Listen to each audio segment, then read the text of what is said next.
Online? मैंने mic on कर ली, पहले मैंने माइक नहीं ऑन किया हुआ था। अब बताओ आवाज आ रही है ऑनलाइन? सेकंड लेक्चर के भी अभी हो रहे हैं अपलोड।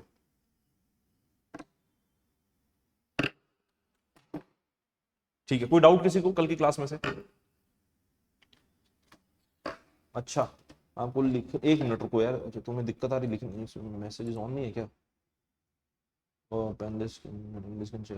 हाँ अब करो, अब लिख सकते हो online. Now you can write, chat is now enabled. ठीक है,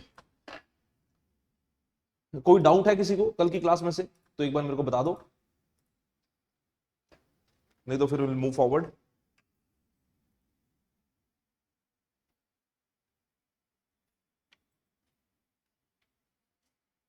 नो डाउट, ठीक है सर।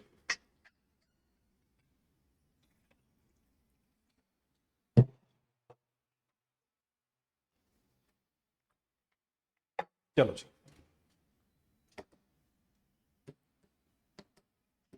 तो कल हमने making of the Indian constitution सब कर लिया था। ठीक है, तो अल्टीमेटली भारत का संविधान बन गया जैसे हमने कल डिस्कस किया था, and the Indian constitution was form. और भारत के कॉन्स्टिट्यूशन को, इंडियन कॉन्स्टिट्यूशन टुक टोटल टाइम, जो टोटल टाइम लगा इंडियन कॉन्स्टिट्यूशन को, that was 2 years 11 months and 18 days। तो इतना टोटल समय लगा भारत के संविधान को बनने में। 2 years 11 months and 18 days were taken ultimately to form the Indian Constitution। ठीक है, to form the Indian constitution. ठीक है, अब सॉरी, अब इसके साथ साथ क्या हुआ कि जो हमारा संविधान बना, तो जो इंडियन कॉन्स्टिट्यूशन बना, उस इंडियन कॉन्स्टिट्यूशन में एक तो था इंट्रोडक्शन जिसको हम बोलते हैं प्रीएम्बल। एक तो था इंट्रोडक्शन जिसको हम बोलते हैं प्रीएम्बल। ठीक है, उस प्रीएम्बल के साथ साथ there were parts. So the original constitution had 22 parts and the original constitution had 395 articles and the original constitution had 8 schedules. ये जो है ये ओरिजिनल कॉन्स्टिट्यूशन का स्ट्रक्चर है। प्रीएम्बल था इंट्रोडक्शन में, पार्ट्स थे 22, आर्टिकल्स थे 395 एंड शेड्यूल्स थे 8। अगर हम आज के टाइम की बात करें, if we talk about the present scenario, if we talk about the present scenario, so in the present scenario, the schedules are 12, parts are still 22, articles are 395। Parts और articles का जो नंबर है वो same है। ठीक है, मतलब ये नहीं है कि हमने एडिशंस नहीं की। ठीक है, एडिशंस हमने की हैं, पर हमने इफेक्टिव नंबर चेंज नहीं किया। कि अगर हमने जैसे एडिशंस करी, तो जैसे हमने आर्टिकल 51 डाला, 51A हो गया, आर्टिकल 51A ऐड कर दिया, आर्टिकल 21 के साथ आर्टिकल 21A ऐड कर दिया। ठीक है, पार्ट 9 के साथ पार्ट 9A ऐड कर दिया, तो उसमें एडिशंस हुई हैं, पर जो इफेक्टिव नंबर है वो इफेक्टिव नंबर अभी तक हमने वैसा ही रखा है। ठीक है, तो आज के स्ट्रक्चर ऑफ इंडियन कॉन्स्टिट्यूशन में ये स्ट्रक्चर है जो आपके सामने इंडियन कॉन्स्टिट्यूशन का है। ठीक है, नोट्स अपलोड हो गए आपके पोर्टल के ऊपर, अगर आप साथ खोलना चाहते हो तो आपकी चॉइस है। ठीक है, कल मैं पहले ही करवा दूंगा, तो कल के क्लास के नोट्स भी मैं आज शाम को बोल दूंगा वो अपलोड कर देंगे। तो अगर आप चाहते हो तो आप कल की क्लास में जो ऑफलाइन आ रही हो प्रिंट आउट निकाल के ला सकते हो नोट्स का साथ साथ, ताकि आप उसी में पॉइंट्स ऐड कर लो अलग अलग लिखने के बजाय। ठीक है, ऑनलाइन आज की क्लास जो हमने डिस्कस कर रहे हैं उसके नोट्स अपलोड हो चुके हैं, आप पोर्टल से डाउनलोड करके साथ साथ उसमें जो एडिशन हम करेंगे वो लिख सकते हो साथ साथ। ठीक है, ऑनलाइन आपके लिए भी सेम है जैसे ऑफलाइन के लिए मैंने बताया। ठीक है, तो अब हम आगे मूव करते हैं। हमने कहा कि संविधान बन गया, अब ये जो संविधान बना, ये जो इंडियन कॉन्स्टिट्यूशन बना, इस इंडियन कॉन्स्टिट्यूशन के लिए, इस इंडियन कॉन्स्टिट्यूशन में हम ये देखते हैं कि what were the important features of the Indian constitution, what were the salient features of the Indian constitution. So when we talk about the salient features, क्योंकि था क्या कि जब भी संविधान बना, whenever the constitution was made, तो उसके कॉन्स्टिट्यूशन में, उस कॉन्स्टिट्यूशन में क्या हमने देखा कि in that constitution there are some very important features which are considered to be the salient features of the Indian constitution। तो सबसे पहले अगर पहला important feature जो आता है Indian constitution का, the first and the foremost important feature of the Indian constitution, that it is the lengthiest written constitution। Right, the first and the foremost feature of the Indian constitution is that it is the lengthiest written constitution। ठीक है, when we say it is the lengthiest written constitution, तो इसका मतलब क्या है कि दुनिया में ना इतना कोई बड़ा संविधान नहीं। ठीक है ना, people often criticize Indian constitution that it is a lengthy constitution, it is a more elaborative constitution, the constitution should be rather more like the US constitution, which is a very small constitution, but we often forget that in USA there are different constitutions for almost every state। For India, or in India, there is only one constitution which is applicable throughout the territory of India। तो पहला जो important feature है Indian इसका, that is it is the lengthiest written constitution। Second important feature है that it is drawn from various sources। Right, it is drawn from the various sources। वो भी हम देखेंगे कि किन किन सोर्सेज से आया। जैसे फॉर एग्जांपल हम बात करें, हमने कल डिस्कस किया था दैट गवर्नमेंट ऑफ इंडिया 1935 जो था, it is considered to be the blueprint of the Indian constitution. Right. 1935 का एक्ट जो है is considered to be the blueprint of the Indian constitution. उसी तरह हम ये भी देख सकते हैं कि किस तरह से हम ये समझ सकते हैं कि ये जो आपका आइडिया है कि Irish constitution and all that सब, इसको भी हम देखेंगे। Then there is blend of rigidity and flexibility. Now this idea of blend of rigidity and flexibility is basically often associated with understanding of amendment procedure. ठीक है, ये blend of rigidity और flexibility जब हम बात करते हैं, we are basically talking about the idea of amendment procedure, कि कॉन्स्टिट्यूशन को अमेंड करने की क्या पावर्स हैं, राइट। ये कॉन्स्टिट्यूशन को अमेंड करने की क्या पावर्स हैं, हम उस पर्टिकुलर चीज की बात कर रहे हैं।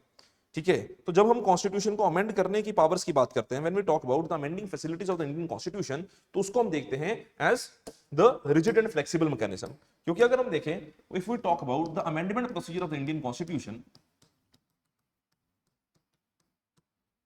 if we talk about the amendment procedure, class में है ना, if we talk about the amendment procedure of the Indian Constitution, तो इंडियन कॉन्स्टिट्यूशन का जो अमेंडमेंट प्रोसीजर है, मेजरली वो दो तरह से अमेंड हो सकता है रिजिडिटी और फ्लेक्सिबिलिटी को समझते हुए। एक अमेंडमेंट प्रोसीजर होता है जिसको हम बोलते हैं अमेंडमेंट बाय सिंपल मेजॉरिटी। दूसरा अमेंडमेंट प्रोसीजर है which is given under article 368। ठीक है, कॉन्स्टिट्यूशन में एक आर्टिकल है article 368 which basically talks about the amendment procedure of the Indian Constitution, which talks about the amendment procedure of the Indian Constitution। पर अगर हम overall देखें तो कुछ प्रोविजंस ऐसे भी हैं भारत के संविधान में which are basically amendable और which can be amended using simple majority। जैसे I'll give an example, there is article 4 of the Indian Constitution। ठीक है, article 4 of the Indian constitution क्या लिखता है, article 4 of the Indian constitution लिखता है कि आर्टिकल 2 और आर्टिकल 3 में अगर कोई पार्लियामेंट पावर यूज करती है इन आर्टिकल्स को यूज करके, तो वो अमेंडमेंट जो है that amendment shall be outside article 368। मतलब कॉन्स्टिट्यूशन खुद ही बता देता है कि कौन कौन सी प्रोविजंस वो प्रोविजंस हैं which are the amendments outside article 368। ठीक है, तो वो सारी अमेंडमेंट जो हैं वो सिंपल तरीके से हो सकती हैं, that basically makes it a flexible mechanism और a flexible model. That basically makes it a flexible mechanism और a flexible model. Where as there is article 368। ठीक है, आर्टिकल 368 जो है ये बात करता है दो तरह के अमेंडमेंट प्रोसीजर्स की। ये दो प्रोसीजर्स देता है। One procedure under article 368 is special majority.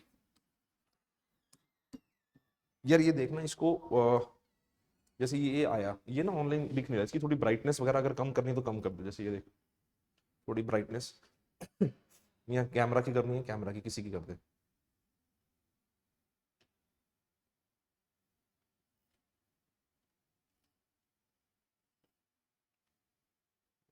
Camera की कर दे थोड़ी सी कम। ठीक है, ठीक है। देखो,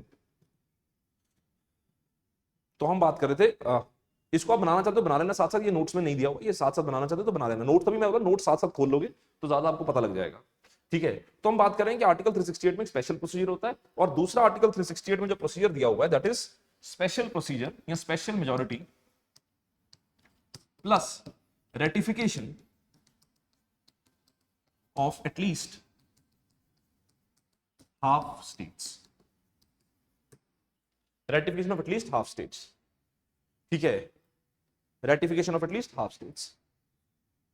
ठीक है, ratification of at least half states.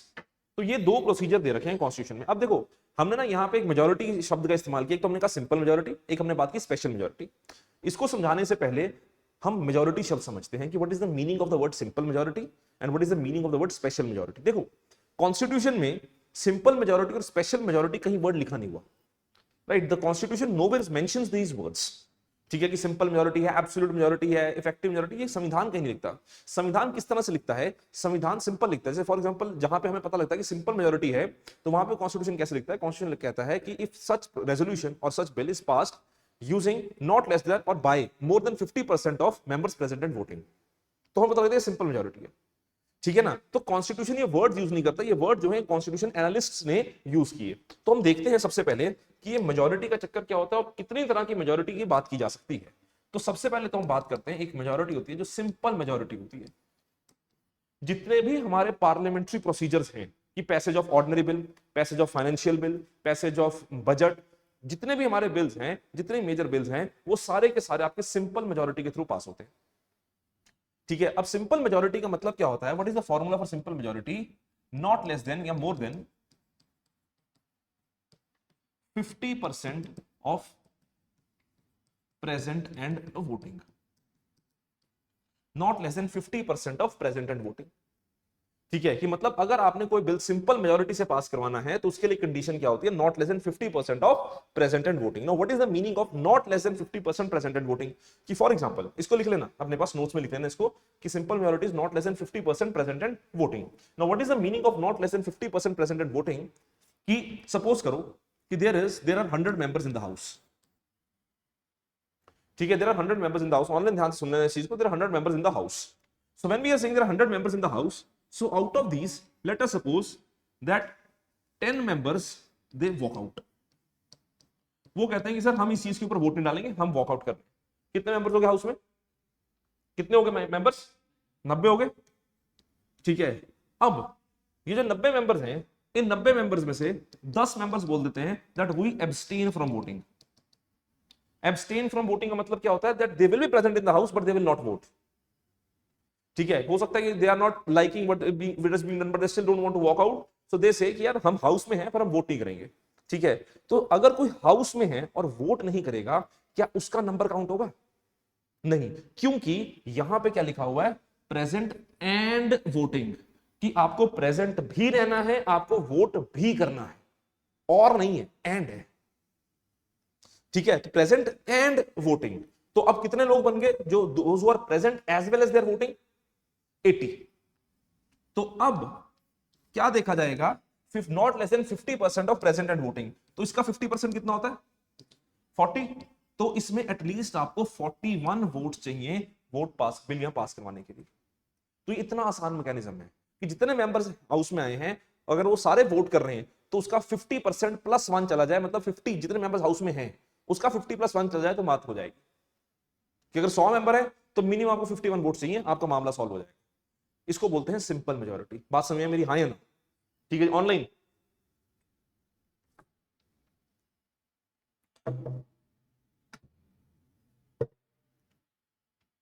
ठीक है जी, तो मेजरली जितने भी हमारे देश में लेजिस्लेटिव प्रोसीजर्स यूज होते हैं वो सारे के सारे सिंपल मेजोरिटी के थ्रू यूज होते हैं। दूसरी मेजोरिटी आती है जिसको हम बोलते हैं एब्सोल्यूट मेजोरिटी। एब्सोल्यूट मेजोरिटी ना कहीं पार्लियामेंट्री अफेयर में यूज नहीं होती, बस ये एक जगह यूज होती है जब इलेक्शन होते हैं ना, इलेक्शन के बाद ये देखने के लिए कौन जीता कौन हारा, अदरवाइज ये कहीं यूज नहीं होती। एब्सोल्यूट मेजोरिटी का मतलब क्या होता है? Absolute majority is not less than 50% of total membership of the house. Not less than 50% of total membership of the house. So when we say not less than 50% of total membership of the house, तो इस चीज का मतलब क्या है? This basically means कि house में, जैसे फॉर एग्जांपल लोकसभा के इलेक्शन हुए, कितनी सीट्स के इलेक्शन होते लोकसभा में? 540, 543 सर। लोकसभा में देर 543 मेंबर्स ना। ठीक है, 540 में पहले होते थे, वो 2 एंग्लो इंडियंस हटा दिए तो 543 सीट्स होती हैं। तो 543 सीट्स के इलेक्शन होते हैं। So what is the 50% of 543? What is the 50% of 543? 272। तो 273 members are required for the party to form the government. जैसे अभी गवर्नमेंट है, बीजेपी एनडीए की गवर्नमेंट है, so they have somewhere 293 members. ठीक है, so more than 50% of total membership of the house, absolute majority. ठीक है, ये सिंपल बिल्कुल है। फिर तीसरा आता है जिसको हम बोलते हैं इफेक्टिव मेजॉरिटी।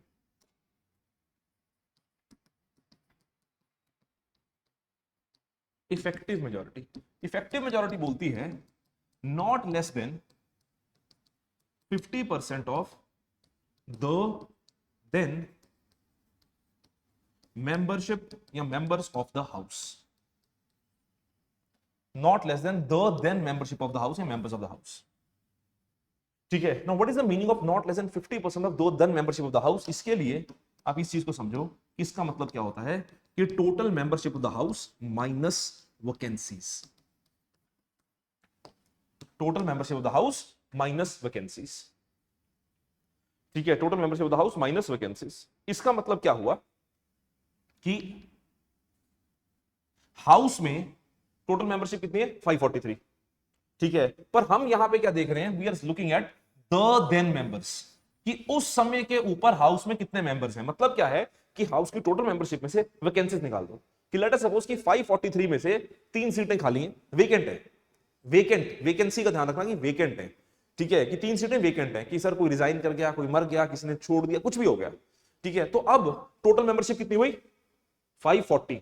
तो इसमें क्या देखा जाएगा कि 50% ऑफ 540, नॉट 543, ठीक है, क्योंकि यहां पे क्या आ रहा है, the membership of the house. ये कुछ बेसिक चीजों में यूज होता है, ठीक है, जो एब्सोल्यूट, ये आपकी effective majority, it is used in some very basic things. For example, removal of chairman Rajya Sabha, vice chairman Rajya Sabha या deputy chairman Rajya Sabha, speaker Lok Sabha, deputy speaker Lok Sabha, speaker assembly, deputy speaker assembly, speaker chair council, chairman deputy state legislative council and deputy chairman state legislative council. ये इन basic चीजों में ये use होता है, ठीक है, ये इन बेसिक चीजों में यूज होता है इफेक्टिव मेजॉरिटी। क्योंकि कॉन्स्टिट्यूशन पता कैसे लिखता है? कॉन्स्टिट्यूशन लिखता है दैट अगर resolution of speaker Lok Sabha is under consideration, so it's the constitution says like this, that such resolution shall be passed by Lok Sabha by not less than 50% of the then membership of the house, ठीक है। तो इससे फर्क पता लग जाता है कि अच्छा यार ये डिफरेंस है, ठीक है, इससे पता लगता है कि ये डिफरेंस है, तो हमें पता लग जाता है कि यार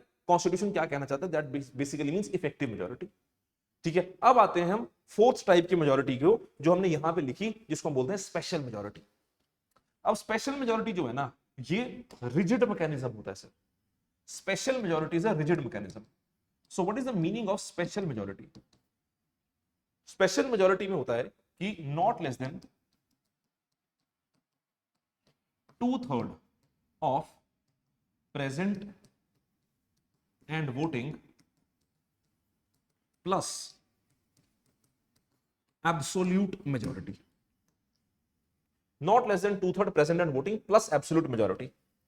ये रिजिड मैकेनिज्म है, ठीक है। जैसे आजकल होता है ना डबल ऑथेंटिकेशन टेस्ट, ये वो है कि आपने जीमेल लॉगिन किया, वो आपको बोलता है कि सर आपका पासवर्ड तो ये है, पर आपका ना यूट्यूब के ऊपर या फोन के ऊपर कहीं भी एक मैसेज भी आएगा, वो कोड भी डालो।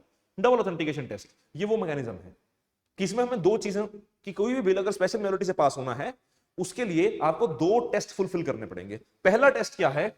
Not less than 2/3 members present and voting, ठीक है। अब यहां पे कंडीशन फिर आई भैया, टू प्रेजेंट एंड वोटिंग, पर कितने? 50% नहीं, 2/3। सपोज करो हाउस में 300 मेंबर है, there are 300 members in the house, house में 300 मेंबर आए हैं, 2/3 ऑफ 300 विल बी 200। तो लेट अस सपोज कि 200 छोड़ो, हम ये कहते हैं कि 250 लोगों ने फेवर में वोट डाला। पहला टेस्ट क्लियर हो गया, क्योंकि 250 is obviously much greater than 200। तो पहला टेस्ट जो है वो फुलफिल हो गया, पहला टेस्ट जो है वो फुलफिल हो गया, ठीक है। अब कॉन्स्टिट्यूशन क्या कहता है, वो लाइन सुनिए। कॉन्स्टिट्यूशन कहता है कि such resolution shall be passed by not less than 2/3 members present and voting and such number shall be not less than 50% of the total membership of the house, ठीक है। रिपीट करता हूं कि संविधान क्या कहता है? संविधान कहता है that such resolution shall not be passed by, or sorry, shall be passed by not less than 2/3 of the total membership of 2/3 of the members present and voting, and such number shall not be less than 50% of the total membership of the house। 50% total membership of the house का मतलब क्या हो गया? Absolute majority. मतलब क्या है कि ये जो नंबर आया 250, this number should be greater than equal to, this number should be greater than equal to 272। तो is 250 greater than equal to 272? Answer is no, so such bill fails, ठीक है। ऐसा बिल फेल हो जाएगा, क्यों? क्योंकि पहला कंडीशन तो पास हो गया, पर दूसरा कंडीशन पास नहीं हुआ, ठीक है। तो इसको हम बोलते हैं स्पेशल मेजॉरिटी, इसको बोलते हैं रिजिड मैकेनिज्म। समझ में आई बात? हाँ या ना? ऑनलाइन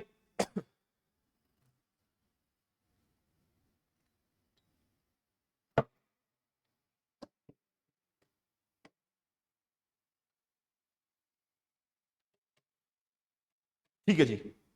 अब देखो सर, अब आते हैं वापस। तो यहां पे एक तो हमने बोला कि एक तो हम सिंपल मेजॉरिटी से पास कर रहे हैं, तो सिंपल मेजॉरिटी से पास हो रहा है उसको बोलते हैं फ्लेक्सिबल मैकेनिज्म। जो स्पेशल मेजॉरिटी से पास हो रहा है इसको क्या हम बोलते हैं? रिजिड मैकेनिज्म, ठीक है। तो कॉन्स्टिट्यूशन अमेंडमेंट एट आर्टिकल 360 में जो कॉन्स्टिट्यूशनल अमेंडमेंट होती है, उसके लिए दो मैकेनिज्म दिए रखे हैं कि special majority, it can be either done through special majority और it can be done through special majority plus ratification of at least half states. So when we say ratification of at least half states, मतलब क्या है कि at least Bharat में कितनी states है? 28 states है ना भारत में, तो कम से कम 14 स्टेट्स फेवर में वोट करें, ठीक है।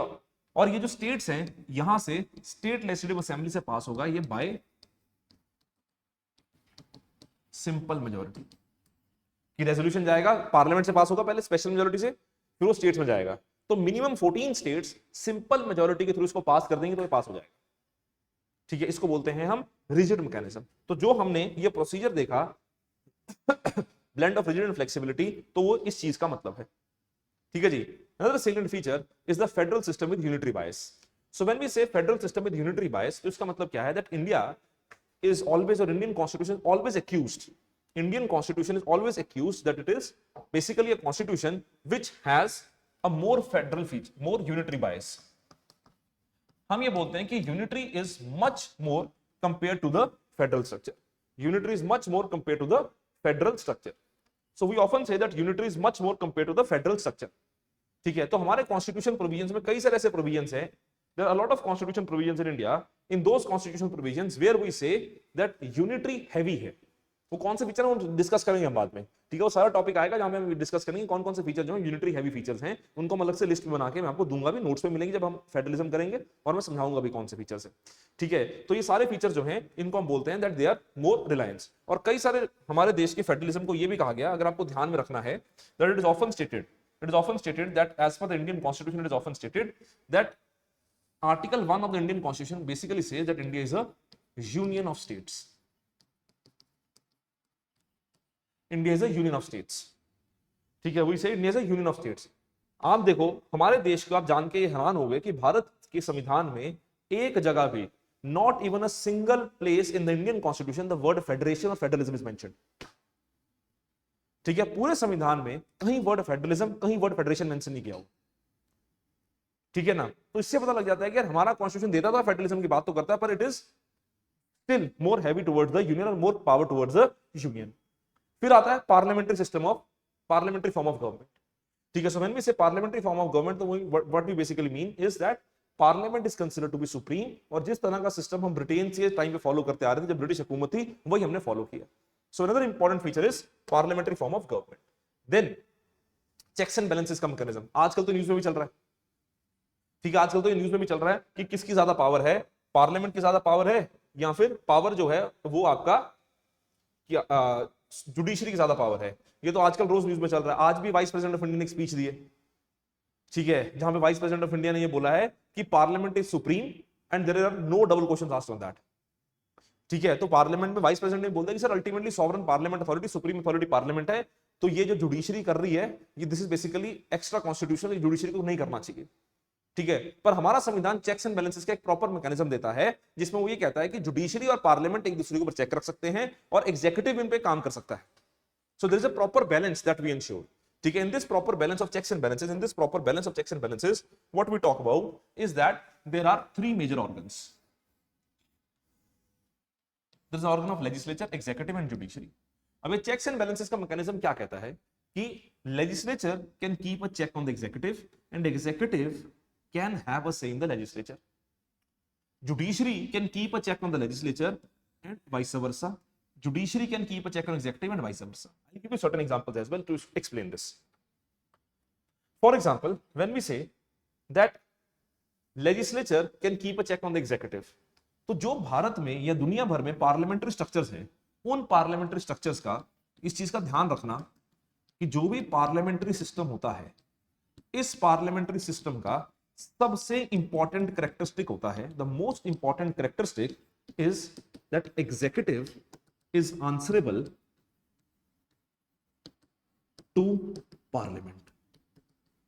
अगर आपसे कोई पूछता है that what is the most important feature of a parliamentary form of government, तो the most important feature of the parliamentary form of government is executive being answerable to the legislature, is executive being answerable to the legislature. That is the most important feature of parliamentary form of government. ठीक है, सबसे important feature होता है। ठीक है, ये checks and balance का mechanism होता है। जैसे भारत में काउंसिल ऑफ मिनिस्टर्स है, those council of ministers are basically answerable to whom, they are answerable to the legislature. ठीक है, अगर हम स्पेसिफिक इंडिया की बात करें तो इंडिया में हम ये कहते हैं इन इंडिया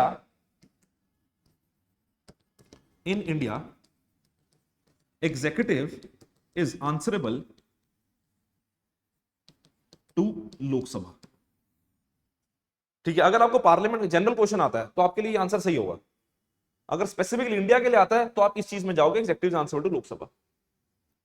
ठीक है, उसी तरह अगर हम देखें कि किस तरह से जुडिशरी लेजिस्लेचर के ऊपर चेक रखता है, हमारे पास पावर है जुडिशियल रिव्यू की, कि अगर कोई लॉ जो लेजिस्लेचर ने बनाया या पार्लियामेंट ने बनाया, if it violets the constitution judicial review, if anything which violets the executive judicial review.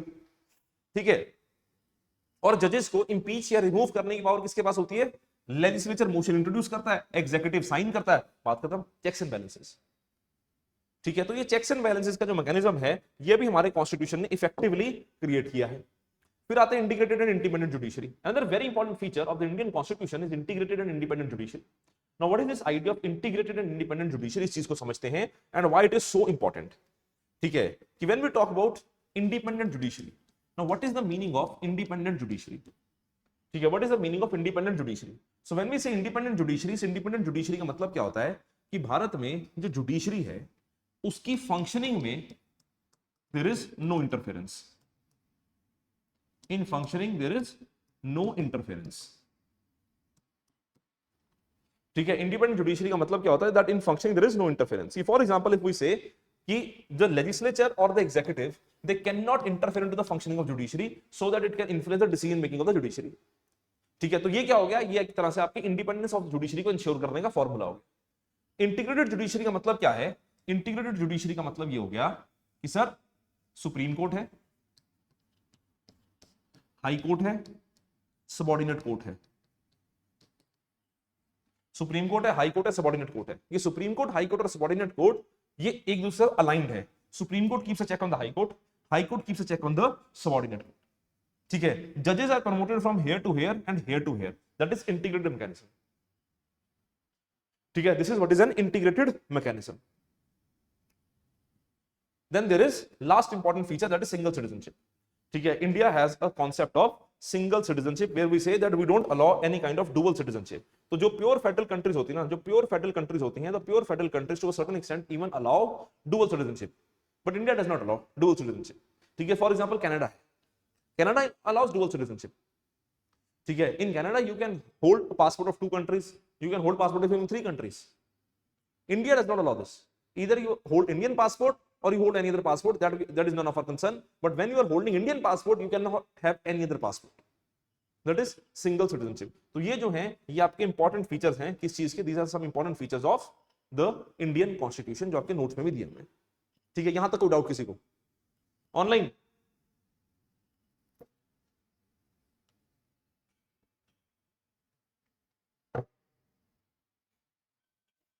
हाँ जी, हाँ जी, बताओ हिमानी।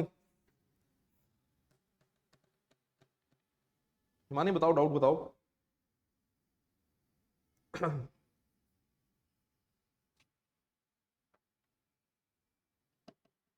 आर्टिकल श्रेय ये तो कराऊंगा अभी, आर्टिकल 4 तो हमने करना है। आर्टिकल 4 तो मैंने अभी एक्सप्लेन ही नहीं किया ना, विल डू दिस आर्टिकल 4 जब हम यूनियन टेरिटरी करेंगे, इसको मैं एक्सप्लेन करूंगा।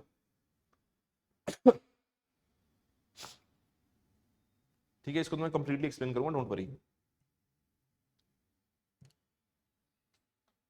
ठीक है जी, हिमानी अपना डाउट लिख दो, आई विल आंसर दैट।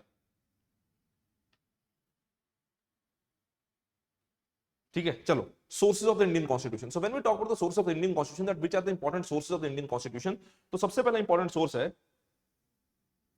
ठीक है, आपका डाउट आ गया that why in India executive is not completely answerable to the parliament but only to Lok Sabha. Why only to Lok Sabha? देखो होता क्या है in India, how the government is formed, elections take place, do you elect your own government और you elect the representatives? किसको elect करते हो आप? सरकार को। आपने मोदी जी को प्रधानमंत्री इलेक्ट किया या आपने रिप्रेजेंटेटिव्स को इलेक्ट किया? रिप्रेजेंटेटिव्स को इलेक्ट किया ना। सो जो लोकसभा है ना भारत में, that Lok Sabha in India is the representation of the people. So the government or the political party or the alliance which wins the majority in Lok Sabha forms the government. So that government basically being answerable to the Lok Sabha is indirectly being answerable to the people. तो जो हमने structure बनाया हुआ ना, उस structure के अनुसार सरकार जो है वो लोकसभा की मेजॉरिटी के बेसिस के ऊपर चलती है. अगर सरकार के पास लोकसभा में कॉन्फिडेंस है तो ही सरकार चल सकती है. अगर उसके पास कॉन्फिडेंस नहीं है, अगर वो मेजॉरिटी फेल कर जाते हैं, वो गवर्नमेंट फंक्शन नहीं कर सकती. इसलिए हम बोलते हैं कि जो सरकार इंडिया में चलती है वो लोकसभा को जवाबदेही होती है. ऐसा नहीं है कि राज्यसभा क्वेश्चन नहीं पूछ सकती. Rajya Sabha can ask the questions, But what we mean by executive accountability or executive responsibility is the idea of confidence and no confidence motion. Are you getting your point?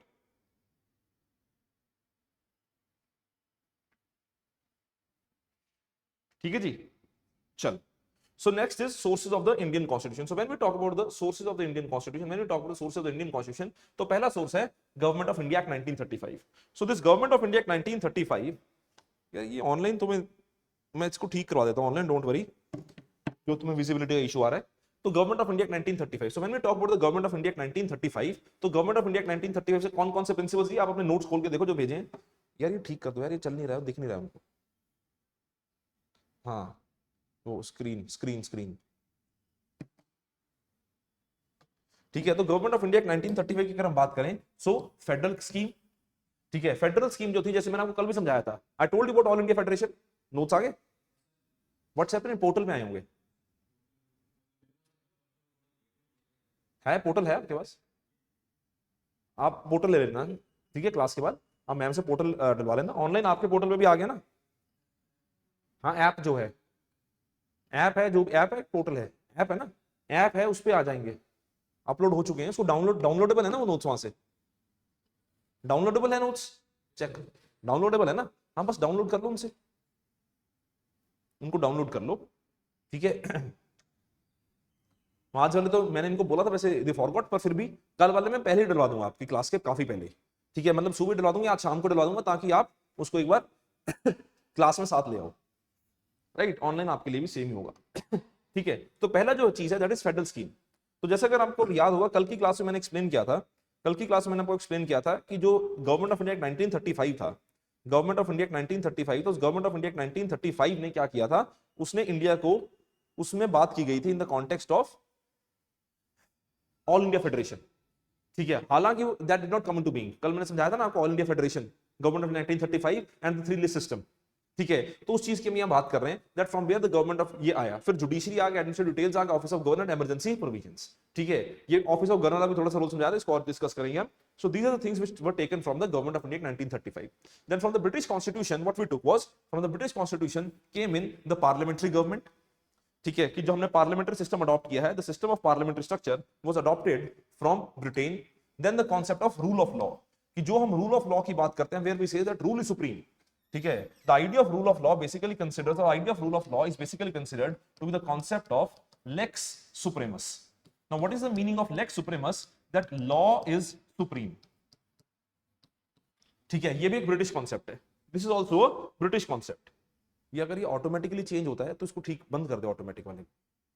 ठीक है, क्योंकि बीच में दिख पड़ता है, बीच में नहीं चलता, इसको ठीक कर देना. थोड़ा इस नहीं वो हो गया, वो ब्लर हो गया. ठीक है. अरे मैं दिख नहीं रहा ऑनलाइन, जस्ट अ मिनट. कई बच्चों को इशू आ रहा था तो उसको ठीक करना है.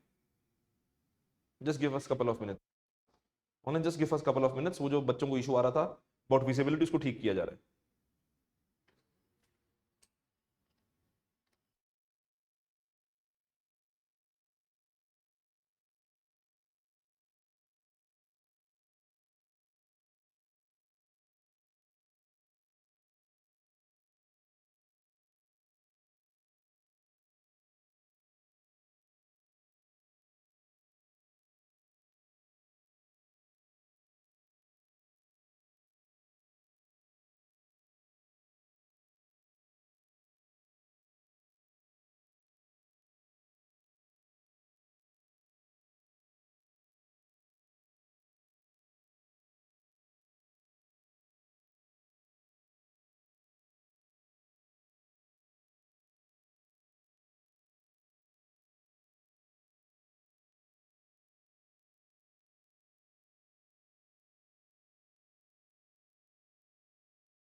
ऑनलाइन अब ठीक है विजिबिलिटी? ऑनलाइन एक बार कंफर्म कर दो, यस और नो, विजिबिलिटी ठीक है? No sir. Yes sir.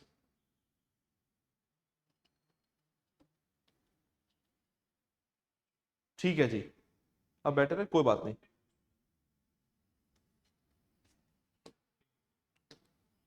ठीक है, हाँ कल थोड़ा और करवा देंगे इसको, ठीक है, कुछ टेक्निकल इशू आया, पता नहीं, पहले तो आया नहीं था, आज कुछ टेक्निकल इशू आया, कोई बात नहीं, कल और ठीक करवा देंगे, डोंट वरी।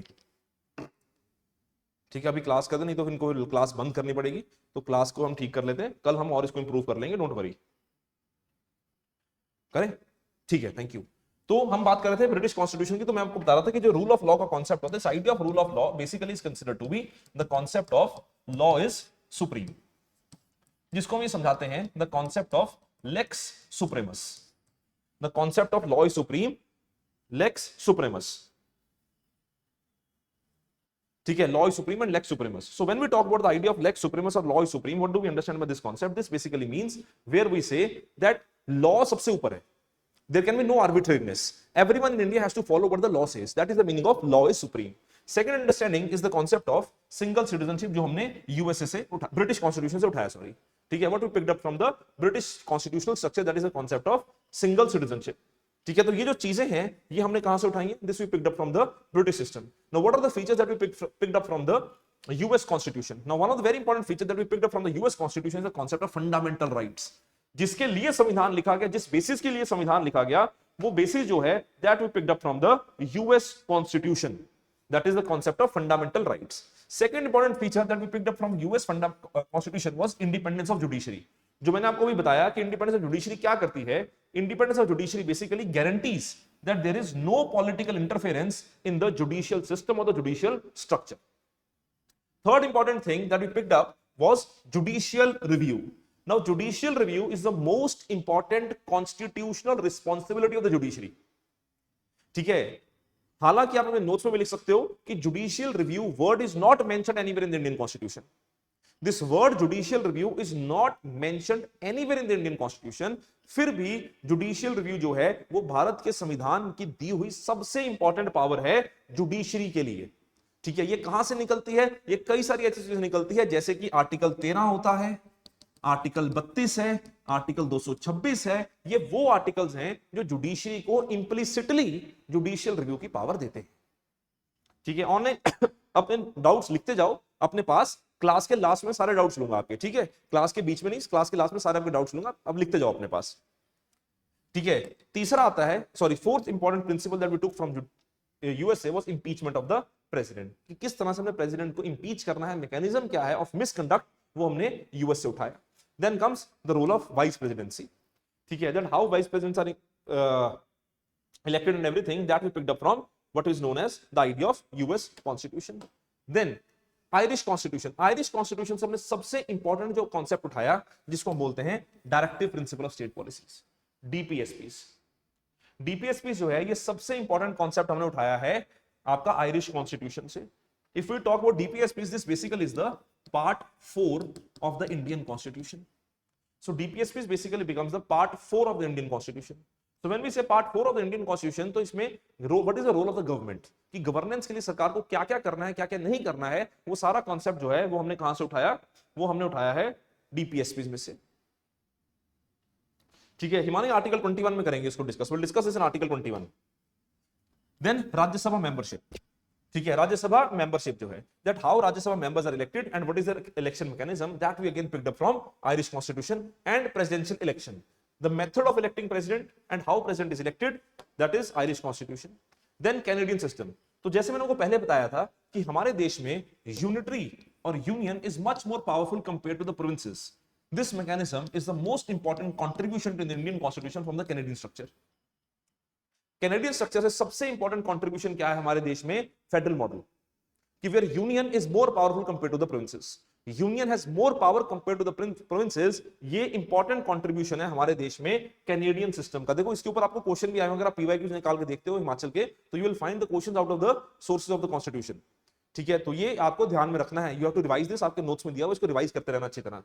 ठीक है, then is advisory jurisdiction, supreme court, इसको हम डिस्कस करेंगे। रेजिड्यूरी पावर्स, अगर आपको याद होगा मैंने कल आपको समझाया था, बता सकते हैं मेरे को what are the residuary powers, कि what are residuary powers, online offline, anyone? कल मैंने बताया था कि what are the meaning, what is the meaning of residuary powers. आप आए थे कल की क्लास में? कल थे आप? ऑनलाइन में थे आप? क्या था रेजिड्यूरी पावर्स?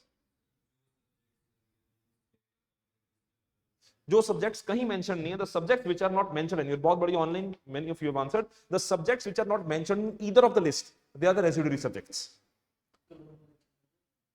यूट्यूब पे डाल दिया मैंने, ठीक है। The subjects which are not mentioned anywhere are the residuary subjects, ठीक है, they are the residuary subjects. बहुत बढ़िया online.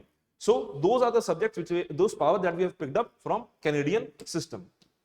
Then Australian system, Australian system से हमने तीन चीजें उठाई, कंकरेंट लिस्ट, ठीक है, freedom of trade and joint sitting of the Indian parliament. Joint sitting of the Indian parliament we picked up from the idea of Australian Constitution, Weimar Constitution of Germany. Now, Weimar Constitution of Germany, we picked up two important rights. One is suspension of rights. ये सबसे important है, इसको याद रखना कि Weimar Constitution से ये उठाया गया है suspension of rights। अब मैं आपकी यहाँ पे confusion क्लियर करता हूँ जिसमें बच्चे कंफ्यूज होते हैं। दो चीजें बता रहा हूँ, ध्यान से सुनना। एक तो है emergency provisions,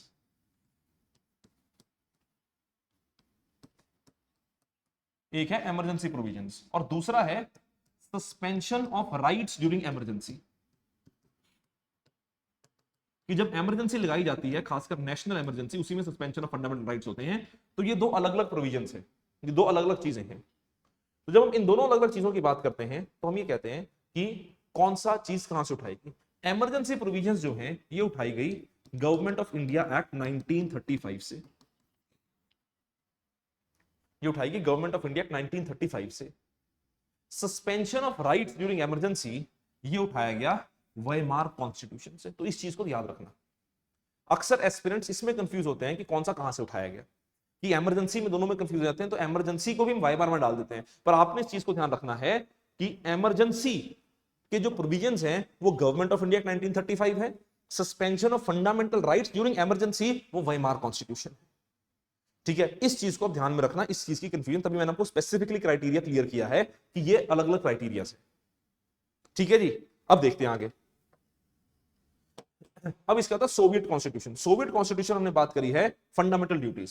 ये जो फंडामेंटल ड्यूटीज थे, they were picked from the Soviet constitution. Specifically this was added by 42nd amendment act 1976।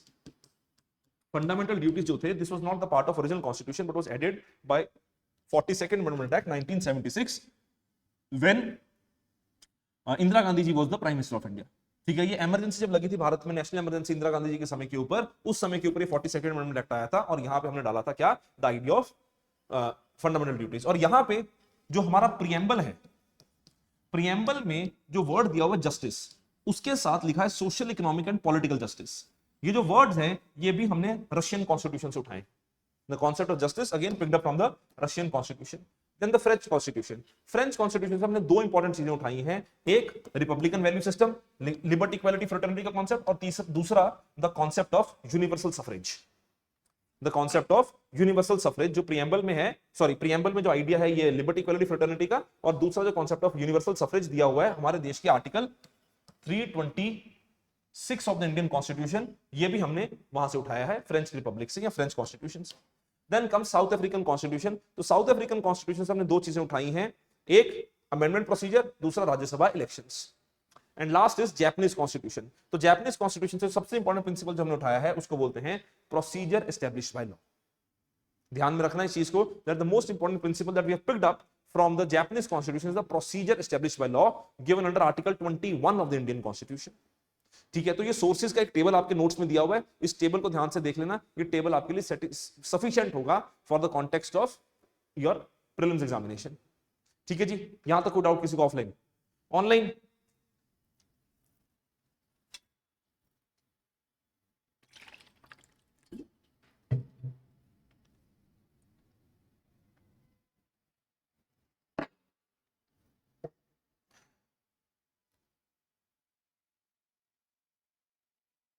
ठीक है जी, बहुत बढ़िया। Next is schedules of the Indian constitution. Now there are 12 schedules in the Indian constitution. There are 12 schedules in the Indian constitution. मैंने आपको पहले बताया कि as of now there are 12 schedules. So let us first talk about the first schedule. First schedule जो है that basically talks about what? First schedule talks about a very simple thing, that is the names of the states, union territories and their territorial jurisdiction. कुछ नहीं बात करता first schedule. First schedule सिर्फ नाम लिखता है, फर्स्ट शेड्यूल सिर्फ नाम लिखता है, ठीक है। फर्स्ट शेड्यूल सिर्फ कहता है नाम क्या है, कि इंडिया है, स्टेट्स के नाम लिख रखे हैं, यूटीज के नाम लिख रहे हैं, बात खत्म। तो first schedule only and only talks about the names, ठीक है, सिर्फ नाम लिखे हुए हैं फर्स्ट शेड्यूल में। सेकंड शेड्यूल जो है, second schedule basically talks about the provisions related to the emoluments and the salaries of certain dignitaries, the provisions related to the emoluments and certain dignitaries. ठीक है, so when we talk about the emoluments of the certain dignitaries, तो schedule 2 किन किन चीजों की बात करता है, इस चीज को समझते हैं। शेड्यूल 2 बात करता है 8 ऑफिसेस की। Schedule 2 talks about 8 offices. ठीक है, ये उन ऑफिसेस की बात करता है, शेड्यूल 2 जो है वो उन ऑफिसेस की बात करता है जो offices basically they have to function in a non political structure और नॉन पॉलिटिकल रिस्पॉन्सिबिलिटी। ठीक है क्या कि शेड्यूल 2 को जब हम देखते हैं, शेड्यूल 2 कहता है that it talks about the privileges, allowances and emoluments related to 8 offices. Which are those 8 offices? The 8 offices that schedule 2 talks about is the president, governor, CAG, judges of Supreme Court and High Court, speaker Lok Sabha and deputy speaker Lok Sabha, chairman and deputy chairman Rajya Sabha, and speaker deputy speaker assembly and chairman deputy chairman council. तो ये जो 8 offices हैं, इन 8 offices की बात करता है कौन? Schedule 2. Now, what is the purpose behind Schedule 2 and what is the relevance of Schedule 2? The purpose and the relevance of Schedule 2 is that it basically states that any individual who is occupying these positions are completely non-political and unbiased positions. तो इन लोगों के salaries, allowances जो हैं, they have to be secured. आप खुद हिसाब लगाओ कि अगर कोई गवर्नर को कल को बोलेगी सर आपने अगर हमारे हिसाब से काम नहीं किया आपकी तनख्वाह कट जाएगी, क्या इज्जत रह जाएगी गवर्नर की? और अगर जजेस के एक्सपेंडिचर में, जजेस के सैलरीज में, जजेस के अलाउंसेस में अगर गवर्नमेंट की इंटरफेरेंस होगी तो जजेस फ्री होकर फैसला कैसे दे पाएंगे? सो जजेस have to be ensured that there shall be independence of judiciary. तो उस चीज के लिए शेड्यूल 2 ने क्या कहा? शेड्यूल 2 में ये कह दिया गया that all these allowances of these individuals shall be protected from any interference of the government. इसके लिए इनके एक्सपेंडिचर्स को कहा गया that their expenditures, their salaries, their allowances and their expenditures shall be charged on consolidated fund of India. देखो भारत में ना कंसोलिडेटेड फंड ऑफ इंडिया में 2 तरह के एक्सपेंडिचर होते हैं, ध्यान सुनना इस चीज को। एक होता है एक्सपेंडिचर चार्ज ऑन, एक होता है एक्सपेंडिचर चार्ज फ्रॉम। भारत सरकार या स्टेट गवर्नमेंट्स 2 तरह के एक्सपेंडिचर करती हैं कंसोलिडेटेड फंड में से। कंसोलिडेटेड फंड जो होता है ना, कंसोलिडेटेड फंड सरकार का खाता होता है, सरकार का जितना पैसा आता है ना वो सारा कंसोलिडेटेड फंड में जाता है। तो सरकारें 2 तरह से खर्चा करती हैं कंसोलिडेटेड फंड में से। एक गवर्नमेंट खर्चा करती है चार्ज ऑन, एक गवर्नमेंट खर्चा करती है चार्ज फ्रॉम। अब चार्ज ऑन और चार्ज फ्रॉम के खर्चे में अंतर क्या होता है? What is the difference between charge on and charge from? कि चार्ज फ्रॉम का खर्चा जो होता है ना, that can be discussed in the parliament and it can B voted. कि फॉर एग्जांपल बजट आया, ठीक है, बजट में सरकार ने बोला कि ये 10 स्कीमें जो हमने निकालनी है इसमें इतना खर्चा होगा। हाउस में डिस्कशन हुई, फिर हाउस में वोटिंग हुई कि सर कर दें पास, ठीक है, charge from expenditure. Second is charge on expenditure. Charge on expenditure can be discussed in the house but there can be no voting. ये इंपॉर्टेंट है कि इसमें वोटिंग नहीं होती। फॉर एग्जाम्पल प्रेसिडेंट के अलाउंसेस, प्रेसिडेंट के मॉल्यूमेंट्स, गवर्नर के allowances, governor के मॉल्यूमेंट्स, इनके ऊपर वोटिंग नहीं हो सकती, ठीक है। स्पीकर के अलाउंसेस, स्पीकर के मॉल्यूमेंट्स, जजेस के सैलरीज, जजेस की पेंशन, इनके ऊपर वोटिंग नहीं होती, ठीक है। इन आपने बाकियों की सैलरी इंक्रीज करी, आप इनकी सैलरी भी इंक्रीज कर सकते हो, ठीक है। तभी ना कॉन्स्टिट्यूशन में लिखा क्या हुआ है कि फॉर एग्जाम्पल जैसे कैग है, ये जजेस हैं, इनके लिए क्या लिखा हुआ है? Their salaries and allowances can not be reduced to their disadvantage, ठीक है। कि मतलब अगर मेरे को अपॉइंट किया, ठीक है, मेरे को जब अगर मैं क्या मेरे को अपॉइंट किया, मेरे को कहा गया कि सर आपका काम है सरकार के खर्चे को ऑडिट करना, ठीक है, और मेरे को कहा गया कि जब तक तुम्हारी पोजीशन है तुम्हारी सैलरी 2.5 लाख है, ठीक है। अब मैं 2.5 लाख की सैलरी पे काम कर रहा हूं, बढ़ गई तो बढ़ गई, वो अलग सीन है। पर अगर मेरे को बोल दिया गया कि सर आपको अपॉइंट किया गया, 2.5 लाख आपकी सैलरी है, हमारा ऑडिट रिपोर्ट में ठीक से देने तो अगले महीने 1 लाख रुपए तनख्वाह काट लेंगे, मैं कैसे काम करूंगा? मैं काम तो नहीं कर पाऊंगा ना। तो मैं क्या करूंगा? मैं अपने रूल के साथ एक तरह से जस्टिस नहीं कर पाऊंगा। तभी कॉन्स्टिट्यूशन ने बोल दिया कि भैया ये जो ऑफिसेज है ना, इन ऑफिसेज के लिए बड़ा इंपॉर्टेंट है कि ये प्रॉपरली परफॉर्म करें so that there can not be any extra pressure put by the government in the case of financial matters. तो शेड्यूल 2 इनके अलाउंसेस को, इनके एमोल्यूमेंट्स को, इनके प्रिविलेजेस को प्रोटेक्ट करता है, ठीक है। तो ये सारे ऑफिसेज जो हैं ये शेड्यूल 2 में मेंशन किए गए हैं, ठीक है जी। फिर आता है schedule 3। Schedule 3 basically talks about the basic understanding of oaths and affirmations. कि जो आप ओथ और एफर्मेशंस देते हो उन ओथ्स एंड एफर्मेशंस की ये बात करता है शेड्यूल 3। ठीक है, किन किन के ओथ्स एंड एफर्मेशंस की बात करता है? यूनियन स्टेट मिनिस्टर्स जो मंत्री बनते हैं, एमएलएस, एमपी कंटेस्टेंट जो एमएलए और एमपी का इलेक्शन लड़ते हैं उनकी बात हो रही है, बनने वालों की बात नहीं हो रही है, उनकी बात हो रही है जो लड़ रहे हैं। फिर जो एमएलए और एमपी बन गए, ठीक है, देखो जो एमएलए और एमपी इलेक्शन लड़ते हैं ना उनको भी शपथ लेनी पड़ती है। जो रिटर्निंग ऑफिसर होता है जब अपने कागज पत्र देने जाते हैं रिटर्निंग ऑफिसर के सामने शपथ लेते हैं कि सर मैं इलेक्शन पूरी तमीज से लड़ूंगा, किसी तरह की वायलेशन नहीं करूंगा, इज्जत से इलेक्शन लड़ूंगा और लॉ के दायरे में रहकर इलेक्शन लड़ूंगा। शपथ है, लेनी है ले लेते हैं, लड़ते नहीं लड़ते वो अलग सीन है। ठीक है, पर शपथ लेते हैं कि हम पूरे लॉ की इज्जत करेंगे, फिर बन जाते हैं, फिर शपथ अलग होती है। फिर जजेस of supreme court, high court and CAG, इन सबकी जो ओथ्स एंड एफर्मेशंस हैं इनको इंक्लूड किया जाता है schedule 3 of the Indian constitution में। ठीक है, प्रेसिडेंट, स्पीकर इन सबको अलग किया गया है, इनके अपने अपने शेड्यूल आर्टिकल्स में इनके मेंशन है। यहां पे सिंपल इतना है कि इन सबकी जो ऑफिसेज हैं इनकी ओथ्स एंड एफर्मेशंस मेंशन है। फिर आता है schedule 4। Schedule 4 basically talks about allocation of seats in Rajya Sabha to the states and duties. इसमें लिस्ट लिखी हुई है कि Uttar Pradesh 31 seats, Sikkim 1 seat, Delhi 3 seats, ये दिया हुआ शेड्यूल 4 में। ठीक है, शेड्यूल 4 में सिर्फ इतना दिया हुआ है कि कौन सी स्टेट को कितनी सीट्स मिलेंगी in the case of Rajya Sabha representation. In the case of Rajya Sabha representation किस स्टेट को कितनी सीट्स मिलेंगी, that is what has been given in the schedule 4 of the Indian constitution. ठीक है जी, कोई डाउट किसी को यहां तक? Offline, online?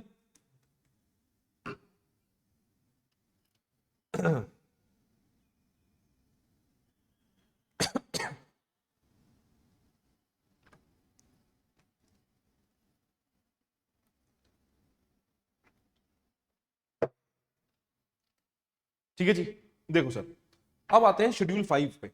ठीक है, शेड्यूल 4 तक आसान है। ठीक है, सिंपल सी मैं ट्रिक बताता हूं, जैसे हमने याद किया हुआ था वैसे मैं आपको बता देता हूं मैंने कैसे याद किया। वैसे तो एक ऑनलाइन अगर आप सर्च करोगे तो आपको एक ट्रिक मिल जाएगी कि किसी ने ना ऑनलाइन, सबने ऑलमोस्ट सेम ही ट्रिक यूज की हुई है।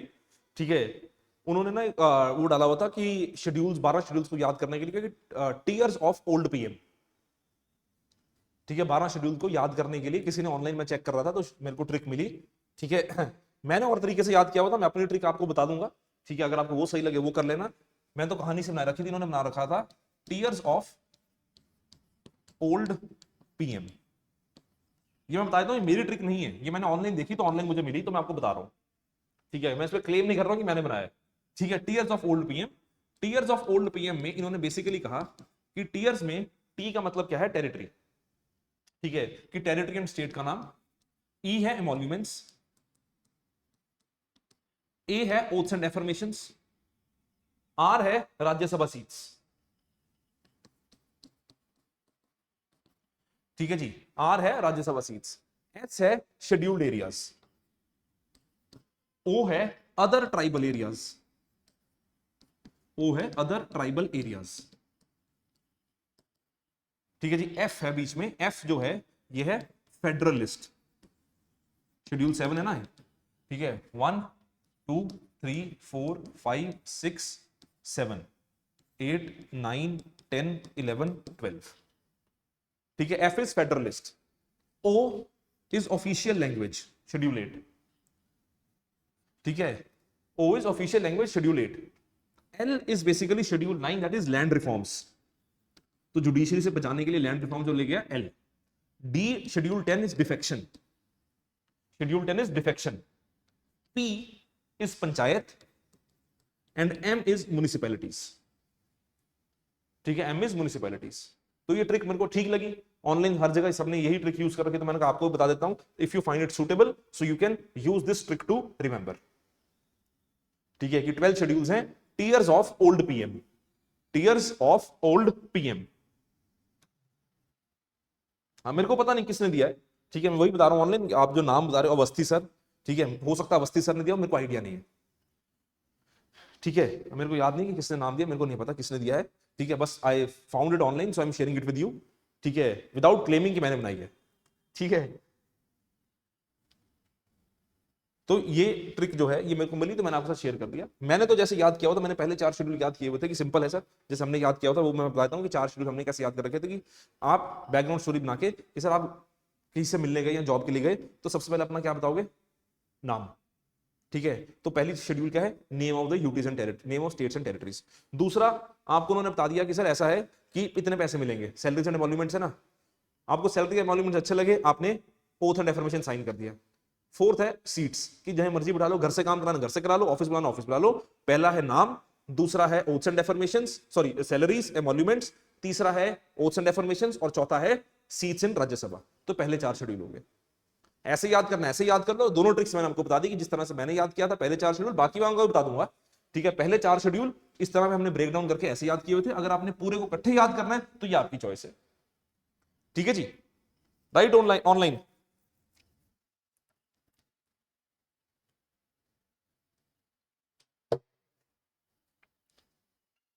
ठीक है जी, चलो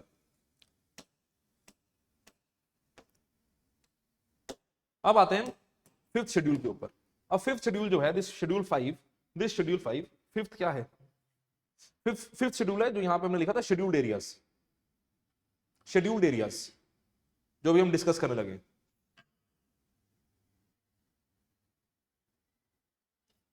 फिफ्थ शेड्यूल है शेड्यूल्ड एरियाज। देखो जी, अब है schedule 5 which talks about administration of scheduled areas. अब ना 2 इंपॉर्टेंट शेड्यूल्स हैं, इन दोनों को साथ साथ समझेंगे, इन दोनों शेड्यूल्स को साथ साथ समझेंगे। एक शेड्यूल है जिसको हम बोलते हैं शेड्यूल 5 और एक शेड्यूल है जिसको हम बोलते हैं शेड्यूल 6। एक शेड्यूल है शेड्यूल 5, एक शेड्यूल है शेड्यूल 6। ठीक है, शेड्यूल 5 जो है, this schedule 5 basically talks about scheduled areas.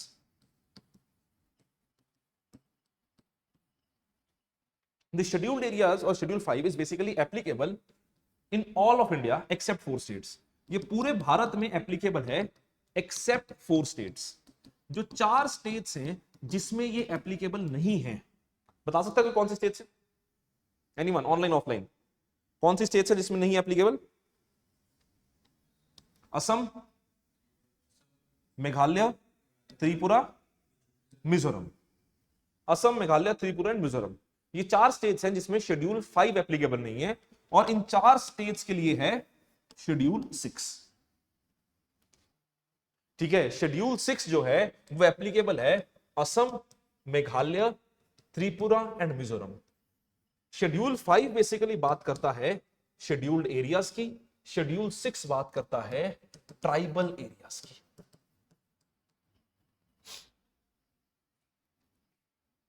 Manipur नहीं बेटा, ऑनलाइन मणिपुर नहीं, मिजोरम, यही कंफ्यूजन होता है। मैंने पूछा था कि एम से कई बार बच्चे कंफ्यूज होते हैं, मणिपुर ऐड कर लेते हैं। मणिपुर नहीं है, मिजोरम एंड मेघालय है। ठीक है, इस चीज को आप ध्यान रखना। ठीक है, तो शेड्यूल 5 जो है बेसिकली वो बात करता है शेड्यूल्ड एरियाज की, शेड्यूल 6 बात करता है ट्राइबल एरियाज की इन 4 स्टेट्स में। अब होता क्या है कि शेड्यूल 5 एरिया जो है ना, ये बेसिकली बनाए जाते हैं in the context of backwardness, या फिर जहां पे ट्राइबल पॉपुलेशन ज्यादा होती है। ठीक है, उस एरिया के लिए शेड्यूल 5 एरियाज बना दिए जाते हैं। अब शेड्यूल 5 एरियाज में क्या होता है, शेड्यूल 5 एरियाज में एक sense of governance local population में ज्यादा होती है, कि जो लोकल पॉपुलेशन है दे हैव मोर चांसेस और मोर पावर ऑफ गवर्नेंस।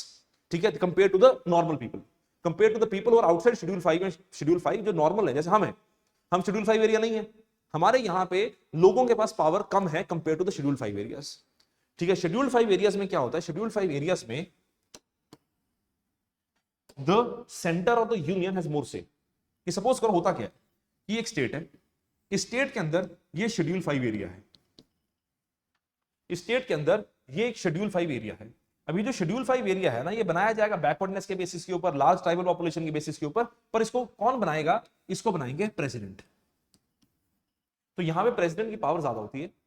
ठीक है, अब प्रेसिडेंट खुद तो गवर्न नहीं करते, तो president gives the power to the governor to manage the schedule 5 area. ठीक है, अब गवर्नर इसको मैनेज करते हैं। अब गवर्नर कैसे मैनेज करेंगे, गवर्नर तो हो सकता है बाहर से आए हो, बाहर से आए होते हैं गवर्नर ज्यादा, तो गवर्नर के लिए क्या होगा, और ट्राइबल एरिया तो कैसे गवर्नर मैनेज करेंगे।